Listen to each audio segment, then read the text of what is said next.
I've always believed the smallest gifts carry the biggest meaning. Maybe that sounds corny, but it's how I was raised, by people who understood that kindness didn't have a price tag. My name's Daniel, I'm 26, and for the past few years, I've done most of my Christmas shopping at a local thrift store tucked between a laundromat and a pawn shop. It's not about being cheap. It's about finding something with a story, something that's been loved before, that deserves a second chance. Sometimes I repaint old picture frames, stitch up teddy bears, or polish antique candle holders until they look like they belong in some cozy vintage cabin. I like the process. I like the care it takes.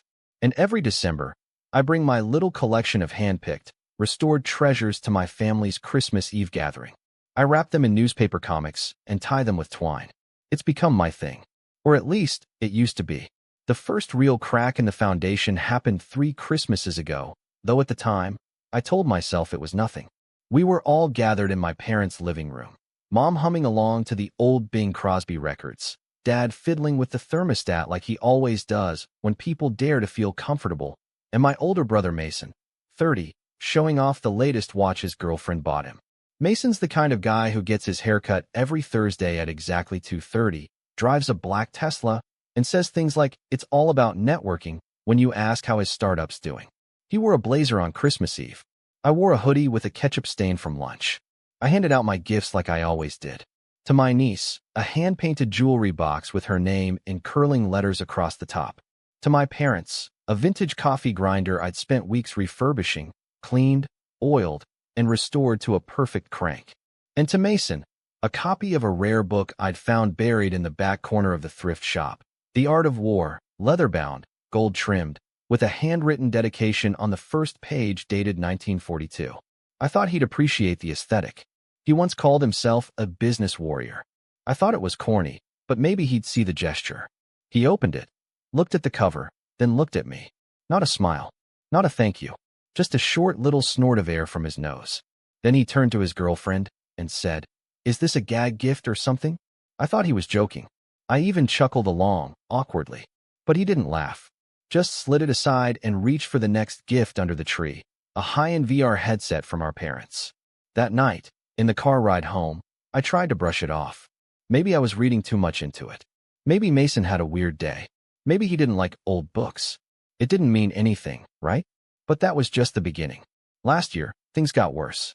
The family decided Christmas Eve would be hosted at Mason's place, his modern, sterile apartment in the city where everything smells faintly of lemon and money. I showed up with a box of gifts, carefully labeled, all thrifted and cleaned, just like always. I'd even made Mason a custom wall art piece with a quote from Sun Tzu laser-etched into reclaimed wood. Opportunities multiply as they are seized. I thought it might actually suit his weird alpha grind set personality. I even put it in a box lined with red silk I found at the fabric store. When he opened it, he didn't even hide his smirk this time. "Jesus," he said, holding it up for everyone to see. More trash art from Daniel the dumpster diver. A few people laughed. His girlfriend covered her mouth like she didn't want to, but she laughed too. I felt my cheeks go hot. I didn't say anything. I just took a sip of wine and forced a smile. Later that night, I overheard him in the kitchen telling one of his buddies, "Christmas is for people who actually matter. Dan still thinks it's a charity project." I stood there, in the hallway, holding my empty mug, trying to decide whether to laugh or cry. I didn't do either. I left early, blaming it on a headache. No one tried to stop me. Still, I told myself I was overreacting. Families tease. Siblings joke. Maybe Mason was just one of those guys who didn't understand sentimentality. Maybe I needed thicker skin.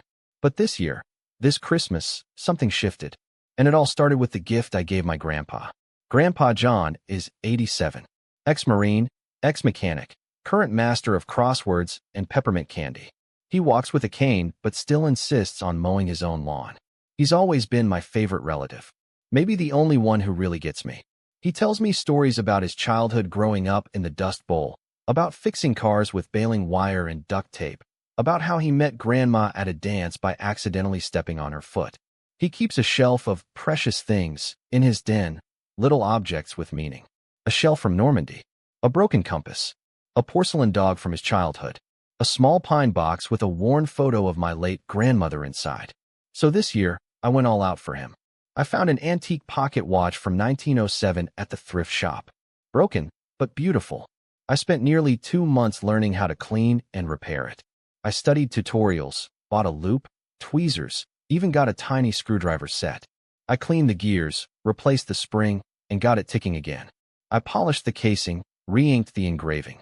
When I was done, it looked like something out of a museum. I placed it in a hand-carved box lined with soft felt and included a note explaining the work I'd done and why I'd chosen it for him. When Grandpa opened it on Christmas Eve, he stared at it for a long time. Then he clicked it open, listened to the tick-tick-tick, and whispered, "Haven't heard a sound like that since I was a boy." He didn't say much more, just nodded slowly and held it close. I thought maybe, just maybe, the night would be different this time. But then Mason had to ruin it. He was sitting on the couch in his buttoned-up shirt, watching everything with that half-smile he reserves for moments he thinks he's above.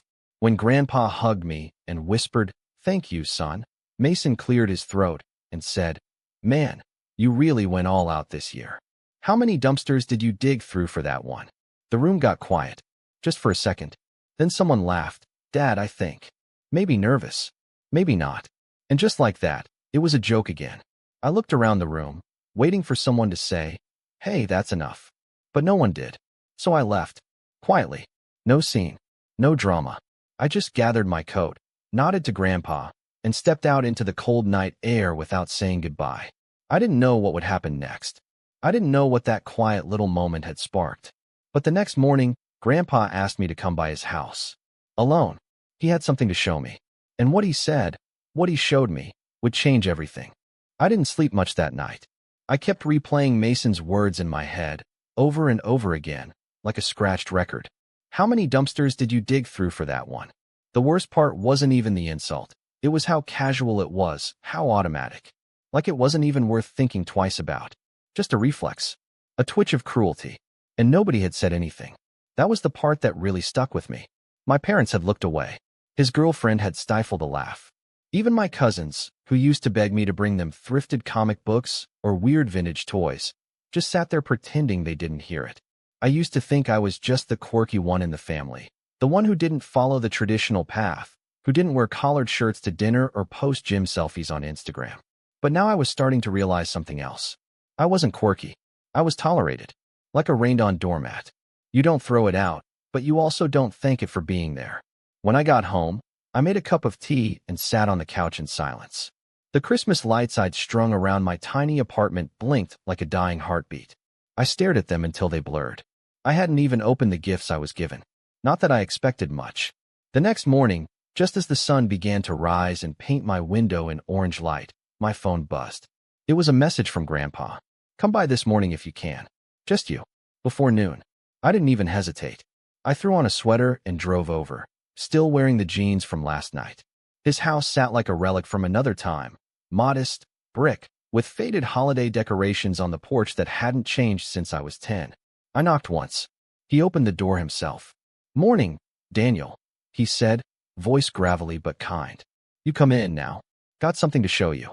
His living room smelled like cinnamon and old paper.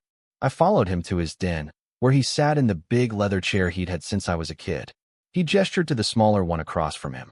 "You know I don't say much when people act like fools," he began, cradling the pocket watch I gave him in one hand. "But I've been watching, and I've been listening." He set the watch on the table between us. Then he reached for a folder from the drawer beside his chair. Not an envelope. A folder. Thick. Heavy. He opened it, flipped through a few pages, then held one up to me. "I want to change something in my will," he said. I blinked. "What?" "I'm taking Mason off as executor, and I'm removing him as primary beneficiary." I sat back, stunned. "Grandpa, you don't have to." "I do." His voice was firmer now.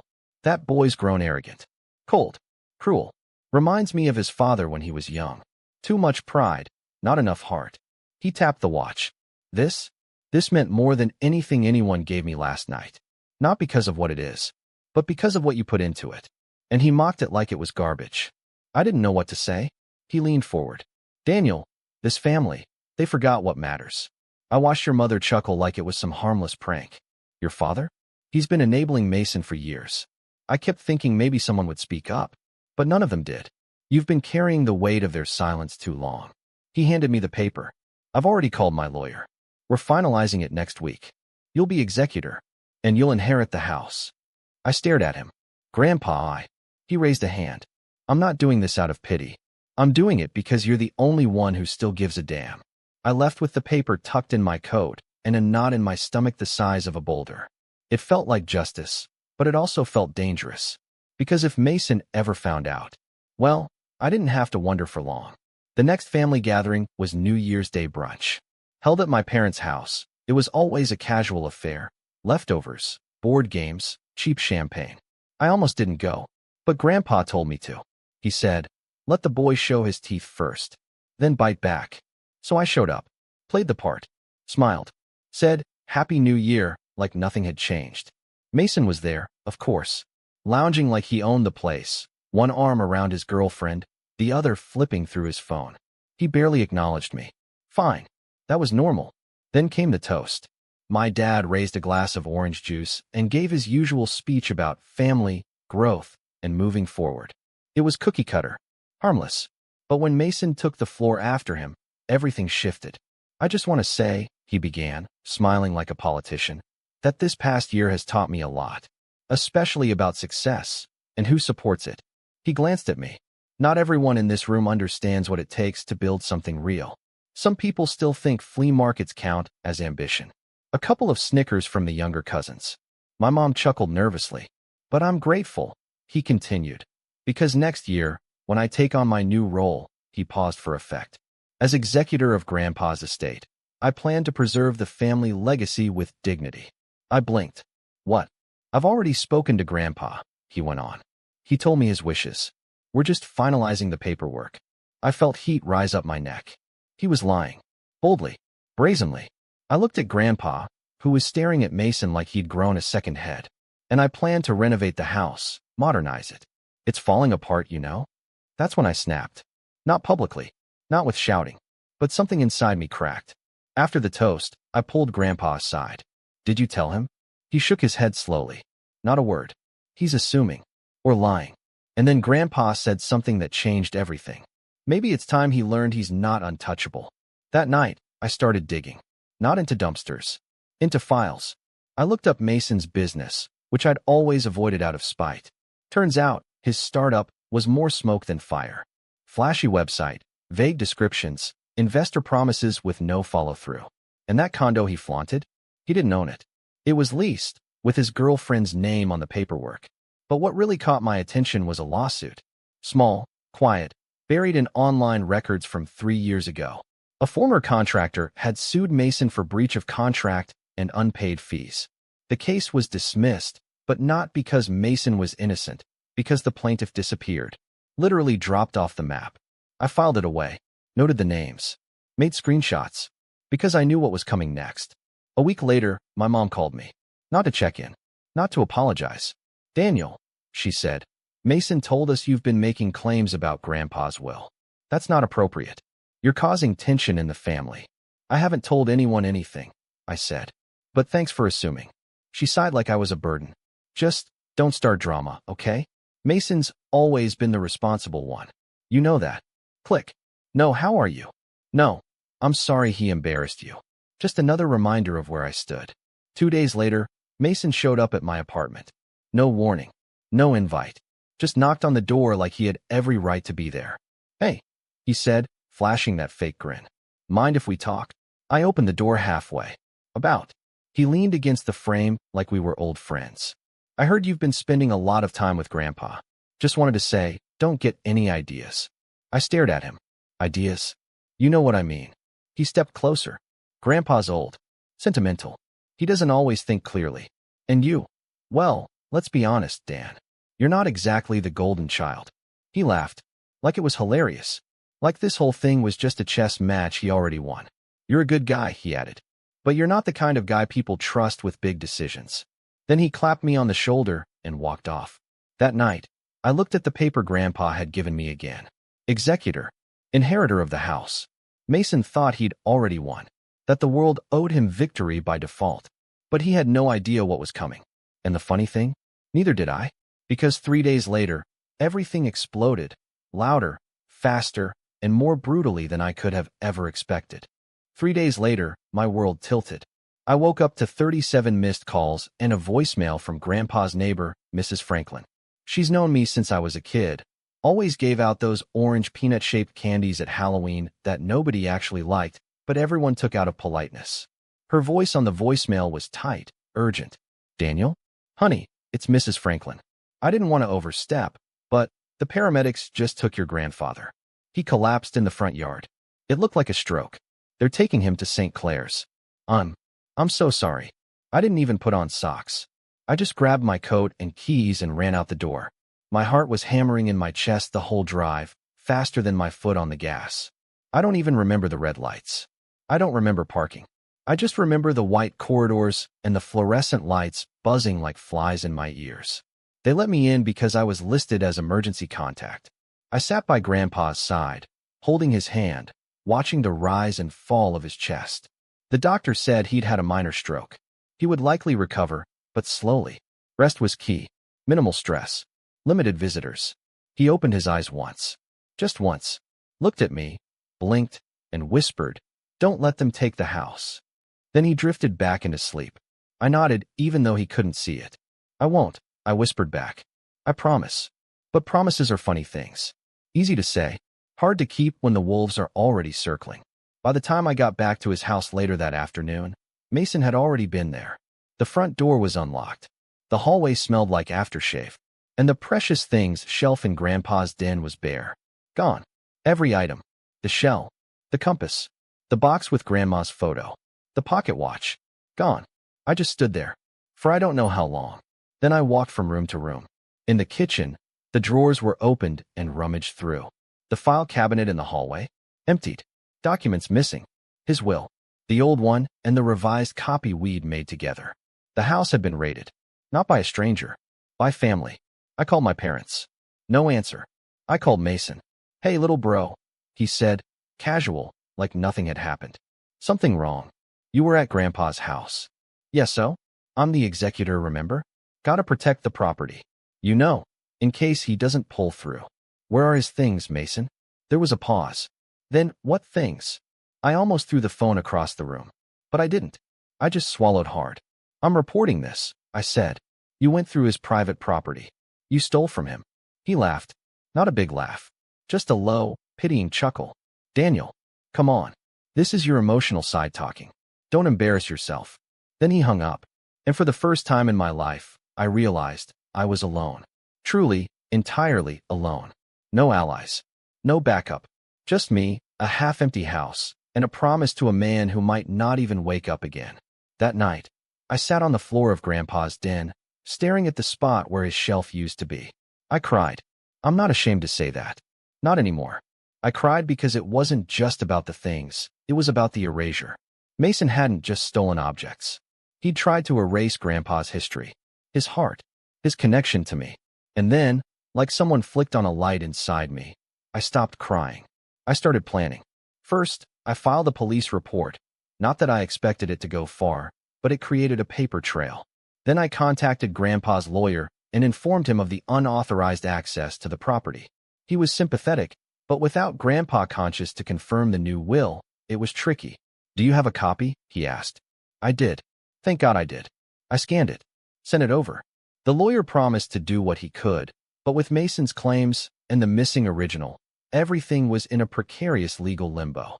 If Grandpa passed before speaking again, Mason could contest it. And win. So I started documenting everything. Every interaction. Every text. Every voicemail. Every visit I made to the hospital. I wrote down dates. Times. Witnesses. Mrs. Franklin agreed to sign an affidavit that Mason entered the house without Grandpa's permission.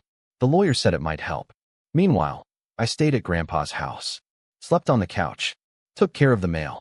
Fed the neighbor's cat when she went out of town, just to stay in people's good graces. I became a fixture in the neighborhood. Mr. Parker down the street lent me his snowblower. His daughter made me muffins. People noticed. People remembered. And quietly, people started to talk. "He's the good one," I heard one of them say one day, as I was shoveling the driveway. Always was. I didn't respond. But inside, something started to shift. A small ember. A bit of warmth. The climb back up didn't happen all at once. It never does. But piece by piece, I started to rebuild.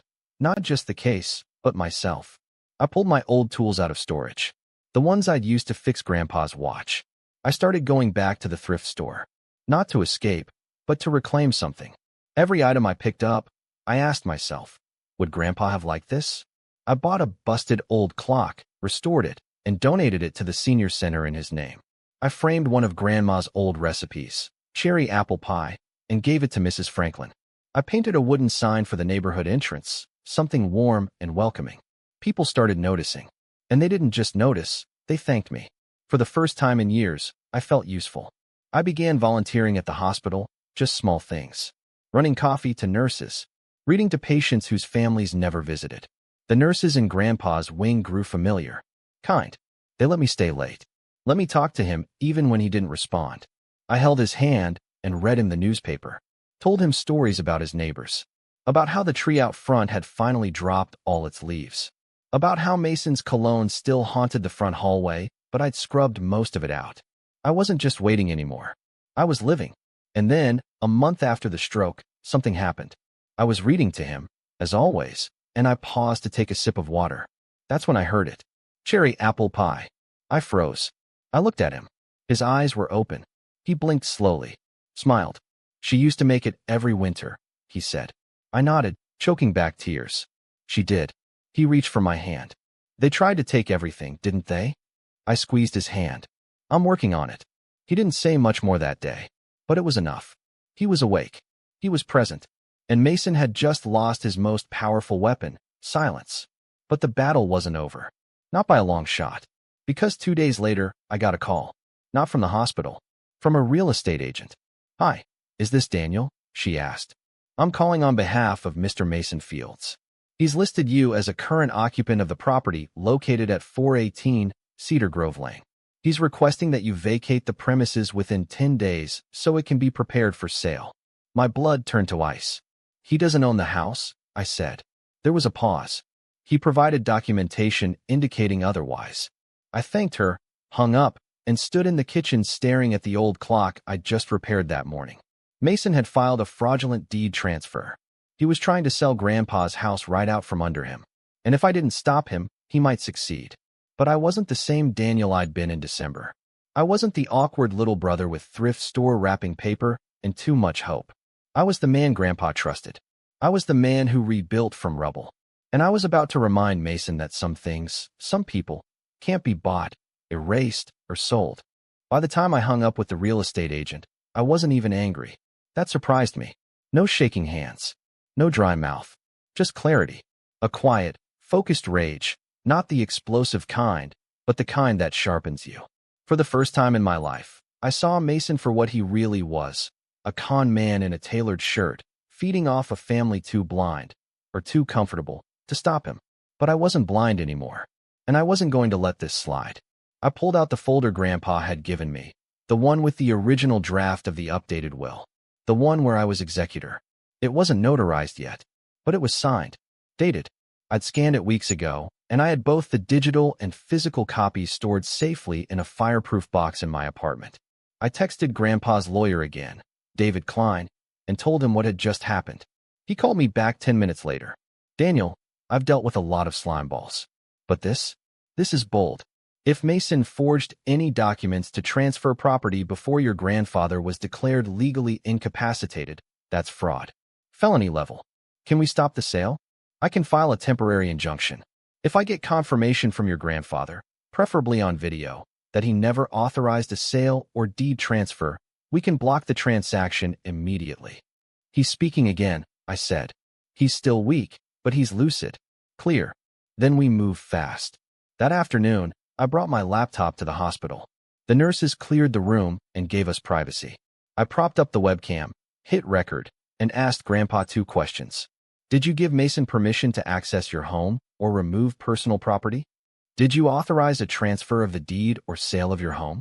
His answers were short, but firm. No, and no. He even raised his hand and pointed to the camera. That boy's been taking what's not his for years. Time someone put him back in his place. I sent the video to David. By the next morning, He had filed for an emergency injunction and submitted the new will into preliminary probate review. He warned me it would still be messy. Mason would fight it. But now we had leverage. Still, I needed more. I needed to do what Mason would never expect me to do. Play his game. And beat him at it. I started digging. Again. This time deeper. I used Grandpa's old desktop. Yes, he still had one of those. And searched through his paper files. He kept everything. Receipts from 20 years ago. Bank statements in neat little folders. Even his military paperwork. Tucked behind a stack of warranty slips, I found something interesting. A letter from Mason. Dated 5 years ago. A request for a bridge loan to cover business expansion. Grandpa had scribbled in the margin, $17,500. Paid. No repayment made. I stared at it for a long time. Grandpa had loaned Mason money. A lot of money. And he never paid it back. I took a picture. Filed it away. I kept searching. That's when I found the old security camera hard drive. Grandpa had installed 2 cheap cameras in his house years ago. One in the den, one facing the front door. They were old, but still functional. The footage looped every 30 days unless saved. Lucky for me, the system auto-saved any time there was a manual override, a fancy way of saying someone paused or reviewed footage. There was one saved clip. One. From 2 nights after Grandpa's stroke. I plugged it into my laptop, hit play, and felt my stomach drop. It was Mason. He had used a spare key, probably the one hidden in the birdhouse planter out front. He walked in like he owned the place, went straight to the den, and began pulling things off the shelf. He rifled through the drawers, pocketed papers, and even paused to look at himself in the mirror. He smirked, like it was funny, like it was a game. I watched him leave with a duffel bag full of heirlooms. I downloaded the file, made 5 backups, one on a flash drive, one in the cloud, one I emailed to David, 2 more in separate, encrypted folders on my laptop. Then I changed the locks on Grandpa's house. The next part of the setup came down to people. Allies. And that was trickier. See, when you grow up in a family where you're invisible, you don't really think of anyone as being on your side. But over the last few months, something had changed. The neighbors, the nurses, even Grandpa's old army buddy, Carl, who dropped by the hospital every other week with root beer and war stories. So I made a list. Mrs. Franklin? She saw Mason go into the house. She was willing to say so under oath. Carl? He remembered the loan Grandpa gave Mason. Even said Mason had once called Grandpa a walking wallet behind his back. The nurses? They'd seen Mason try to bully his way into Grandpa's room while he was unconscious. One of them had even written it up in the log. I started visiting people, asking questions, listening, and slowly, I began to realize something. Mason hadn't just burned bridges with me. He'd burned bridges with everyone. He was charming on the surface, but rude to service workers, dismissive to nurses. He snapped at receptionists. He demanded attention, but gave none in return. He treated people like props in the story of his life. And people remembered that. They were just waiting for someone to ask. I collected statements, sworn and signed. David said it was more than enough to begin probate contestation and file a restraining order to keep Mason away from the house. But that wasn't enough for me. Because Mason wasn't just greedy. He was calculated. And he was prideful. So I wanted to hit him where it hurt. Publicly. That's when I had the idea. I reached out to a local journalist, Anna Whitman. She ran a column in the city paper called Family Matters. Stories about inheritance disputes, elder abuse, community issues. She had once written a piece about a woman who fought off a wrongful eviction by her son and won. I sent her an anonymous tip. A wealthy tech entrepreneur. Forged deed transfer. Attempted sale of incapacitated grandfather's home. Video evidence. Witnesses. Financial records. A potential story of fraud, betrayal, and karma. She was interested. I didn't give her names. Not yet. But I gave her just enough to start digging. Then I called Mason. You need to come by Grandpa's house, I said. Oh, what for? There's something you should see. He showed up the next morning, wearing sunglasses, holding a coffee, like he was strolling into a brunch meeting. Thought you'd have the locks changed, he said, smirking. I did, I said, opening the door. But I figured you deserved a front row seat. He walked in, looked around, and frowned. Where's all the stuff? You mean the stuff you stole? Probably wherever you stashed it. He looked at me. You can't prove that. I handed him a flash drive. Watch it. Or don't. Either way, David has a copy. And so does Anna Whitman. His smirk faltered. You're bluffing. I'm really not. He stood there, frozen. I also know about the loan, the lawsuit, the fake deed transfer. Oh, and by the way, the house. It's off the market. For good. Court order. You think you can just... I know I can. Because I have facts. Proof. And you? You have a trail of lies and a reputation built on paper. He opened his mouth, closed it, then turned to leave. Before he stepped out, he paused. You always were the quiet one. Guess I underestimated you. No, I said. You just didn't see me. That's not the same thing. He left, and I knew he wasn't done. Not yet. But neither was I. Because the final blow was still coming. The part where I didn't just protect what mattered. I took back everything he stole, and made sure he could never do it again. The morning the story hit the paper, I was sitting next to Grandpa in his hospital room, peeling an orange. He was stronger now, not walking yet, but talking more, eating more. His voice was rough but steady, and when I read him the front page headline, he didn't say a word at first. He just chuckled, low and gravelly, and then held out his hand for a slice of orange. Tech entrepreneur under investigation for fraudulent deed transfer and elder exploitation, it read. Below that, sources allege attempt to sell incapacitated grandfather's home. Video footage and legal filings support contested inheritance claim. There was no name in the headline, but the article was unmistakably about Mason. It detailed the anonymous video, the injunction, the suspicious loan, and the missing heirlooms. The journalist, Anna Whitman, had done her homework. She didn't just report the story, she connected the dots. Mason's name was buried halfway through the piece, but by the time readers got to it, the picture was already clear. Greedy grandson tries to snatch inheritance, gets caught, and the community rallies behind the grandfather and his quiet, steady caretaker, his other grandson. Me. I hadn't planned on becoming a symbol for anything, but that's what happened. Calls started pouring in. Community members sent letters to Grandpa. The hospital got flowers. Someone taped a handwritten note to the front door of Grandpa's house. Some legacies aren't for sale. Mason, on the other hand, vanished. Not literally, but socially. His condo lease was terminated less than 2 weeks later, probably his girlfriend's doing. She didn't want to be attached to him after the article came out. Her social media went private, then disappeared entirely. A mutual cousin told me she moved back to Chicago. Mason, apparently, had been couch hopping ever since. Meanwhile, Grandpa's house was legally locked down. The new will, once Grandpa formally re-signed it in front of a notary, became the active file in probate court. Mason tried to contest it through his lawyer, claiming undue influence. But with the video footage, the community statements, the neighbor witnesses, and the very public bad press, his claim collapsed within weeks. His lawyer dropped him. David Klein called me and said, I've never seen a case collapse this neatly. He set fire to his own credibility before we even stepped into court. But I wasn't done yet, because there was still the matter of the heirlooms. The compass, the photo box, the pocket watch. I had no legal proof Mason still had them. No direct way to force him to return them. But sometimes, pressure isn't applied in court. Sometimes, it's applied in the quiet spaces where a man like Mason still thinks he has control. I texted him. Just one line. The watch you stole? I'm getting it back.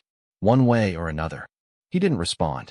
But a week later, a package showed up at Grandpa's house. No return address. Inside, wrapped in a sweatshirt that still smelled like Mason's cologne, were every single item from Grandpa's shelf. Even the silk-lined box I'd made. No note. No apology. Just silence.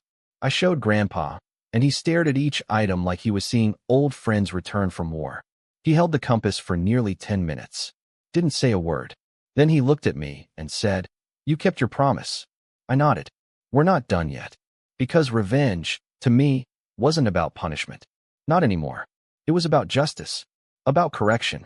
About pulling something broken into the light and saying, no more. So I gave the video footage to the state's Elder Abuse Task Force. They launched an investigation. I gave the unpaid loan documents to a civil attorney.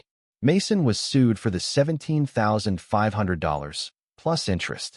He didn't show up in court. A default judgment was entered. The court authorized wage garnishment, though, to be honest, there weren't many wages left to garnish.